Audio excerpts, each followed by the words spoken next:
Assalamualaikum warahmatullahi wabarakatuh. Perkenalkan, saya Fernandes Darmawangsa dan teman kelompok saya Afif Hussein Makalalak dan Muhammad Algipani. Di sini saya perwakilan dari kelompok saya akan menjelaskan tentang pemanfaatan teknologi informasi dalam bidang pemerintahan di sektor perpajakan. Nah, yang pertama adalah apa yang dimaksud dengan pajak. Pajak adalah kontribusi wajib kepada negara yang terutang oleh orang pribadi atau badan yang bersifat memaksa berdasarkan undang-undang yang berlaku dengan tidak mendapatkan imbalan secara langsung dan digunakan untuk keperluan negara bagi sebesar-besarnya kemakmuran rakyat. Jadi pajak ini nantinya digunakan untuk kepentingan negara baik dalam pembangunan dan lain-lain, untuk kemakmuran rakyat juga. Selanjutnya, fungsi pajak dalam pemerintahan. Pajak mempunyai peran yang sangat penting dalam kehidupan bernegara, khususnya di dalam pelayanan pembangunan, karena pajak merupakan sumber pendapatan negara untuk membiayai semua pengeluaran termasuk pengeluaran pembangunan. Nah, bagaimana cara untuk membayar pajak? Secara umum, membayar pajak kalian harus memiliki NPWP. Fungsi dan manfaat NPWP ini adalah sebagai identitas wajib pajak, terus sebagai sarana administrasi perpajakan, menjaga ketertiban dan pengawasan dalam pembayaran pajak dan administrasi perpajakan, menjadi persyaratan dalam pelayanan umum. Nah, cara untuk membuat NPWP itu sebenarnya sangat gampang. Kalian tinggal datang ke kantor pelayanan pajak yang terdekat di kota kalian atau di daerah kalian, membawa semua dokumen persyaratan yang diperlukan. Nah, yang selanjutnya adalah mengisi formulir pengajuan NPWP. Nanti kalian kalau misalkan datang ke kantor pajak, bakal dikasih formulir oleh petugas pendaftaran perpajakan. Kalian tinggal isi. Setelah itu kalian akan menerima tanda terima pendaftaran wajib pajak. Gimana kita dapat melakukan pembayaran pajak? Pembayaran pajak bisa melalui offline ataupun online. Yang pertama adalah membayar pajak melalui offline. Untuk cara offline, kamu bisa mendatangi kantor pos, bank yang dituju berdasarkan kebijakan pemerintah setempat. Terus yang ketiga, petugas pemungut di kelurahan atau kantor desa terkait. Nah, sebelum membayar pajak, pastikan kalian telah membawa surat pemberitahuan pajak SPPT. Surat tersebut biasanya dibagikan kepada warga pada awal tahun, baik melalui kelurahan ataupun RT RW setempat.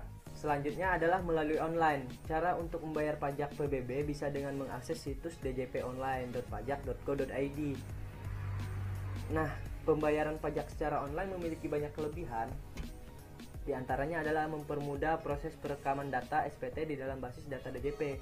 Jadi kalian tidak perlu ramai-ramai ke kantor pajak merekam data SPT-nya, bisa melalui website tersebut. Nah, yang kedua, mengurangi pertemuan langsung wajib pajak dengan petugas pajak. Apalagi dengan kita saat ini sedang mengalami pandemi virus COVID-19, jadi semua warga negara dianjurkan untuk tetap di rumah aja. Jadi kalian bisa bayar pajak itu bisa dari rumah. Opini kita kenapa harus membayar pajak? Membayar pajak adalah sebagai bukti bahwa kita adalah warga negara yang taat dengan peraturan perundangan yang berlaku di Indonesia. Dengan membayar pajak, Anda telah berkontribusi ikut membangun Indonesia. Jadi jangan lupa bayar pajak. Selanjutnya kita akan menjelaskan produk DJP online. Gimana sih cara mengaksesnya? Apa itu DJP online? Nah, sebenarnya DJP online ini merupakan aplikasi berbasis website milik Direktorat Jenderal Pajak yang diperuntukkan untuk keperluan pendaftaran pajak, pembayaran pajak, dan keperluan perpajakan lainnya secara online gitu. Sejarah DJP online ini, sebelumnya situs DJP online dapat digunakan wajib pajak.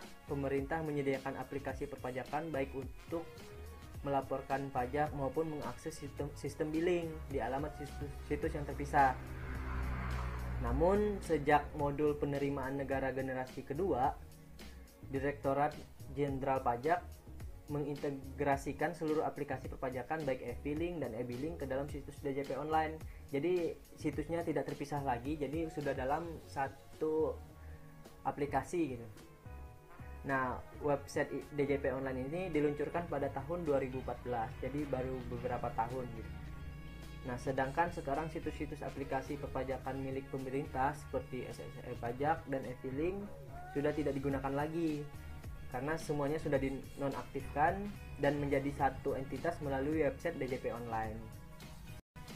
Nah, cara mendaftar DJP Online, kalian tinggal mengunjungi situs web pajak.go.id, registrasi, isi kolom yang tersedia sesuai perintah.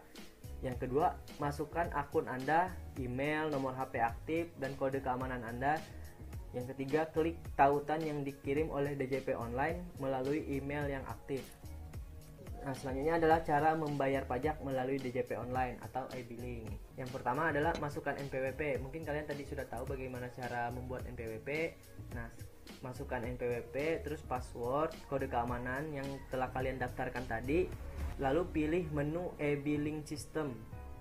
Isilah formulir yang berisi jenis pajak, jenis setoran, masa pajak, tahun pajak, dan lain-lain. Setelah selesai, kalian klik simpan. Yang terakhir, klik pada pilihan kode billing, lalu cetak kode billing. Nah, setelah mendapatkan kode billing, kalian tinggal bayar pajak lewat bank, kantor pos, ataupun ATM yang Anda gunakan. Bisa juga melalui internet banking jika kalian menggunakan fasilitas tersebut. Nah, selanjutnya cara melapor SPT tahunan melalui DJP Online atau e-filing. Pilih layanan e-filing, lalu buat SPT. Selanjutnya jawab beberapa pertanyaan sebelum masuk ke SPT 1770SS. Begitu sudah masuk, selanjutnya isi data formulir. Klik berikutnya, lalu bakal ada kode verifikasi dan kirim SPT. Selanjutnya buka email kalian, email yang kalian daftarkan tadi. Nanti kalian akan menerima bukti penerimaan elektronik BPE lewat email. Sekarang membayar pajak sudah semakin mudah. Ada banyak situs penyedia jasa yang menyediakan fitur pembayaran pajak seperti Tokopedia, Traveloka, Klik Indomaret, dan sebenarnya juga masih banyak gitu aplikasi-aplikasi lain yang menyediakan fitur pembayaran pajak ini.